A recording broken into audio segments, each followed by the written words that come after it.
আসসালামু আলাইকুম ওয়া রাহমাতুল্লাহি ওয়া বারাকাতু। বিল্ডিং ডিজাইন কনস্ট্রাকশনের পক্ষ থেকে সকলকে জানাই শুভেচ্ছা অভিনন্দন। আজ আপনাদের সামনে একটি মসজিদের মেহরাবের ডিজাইনের কাজ নিয়ে উপস্থিত হয়েছি। যে মেহরাবটি আপনারা দেখতে পাচ্ছেন, এটা আমরা খুব সুন্দর করে যত্ন সহকারে কাজটি করতেছি। ইসলামিক ক্যালিগ্রাফি করে কাজটি আমরা করতেছি। দেখুন, এই যে এখানে আমরা আয়াতুল কুরসি লিখতেছি।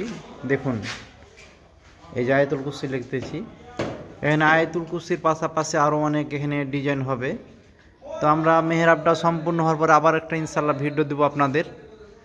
তো যারা এই ধরনের ইসলামিক প্যাটার্ন জালিদে ইসলামিক কাজ করাতে ইচ্ছুক, তারা আমাদের স্ক্রিনে দেওয়া নাম্বারে যোগাযোগ করতে পারেন। আমরা ঢাকা, চিটাগাং, কক্সবাজার, সিলেট সব জায়গায় এই ধরনের কাজ করে থাকি। তো আশা করি আপনাদের ভালো লাগবে। তো আজ এ পর্যন্ত। আসসালামু আলাইকুম ওয়া রাহমাতুল্লাহি ওয়া বারাকাতুহু।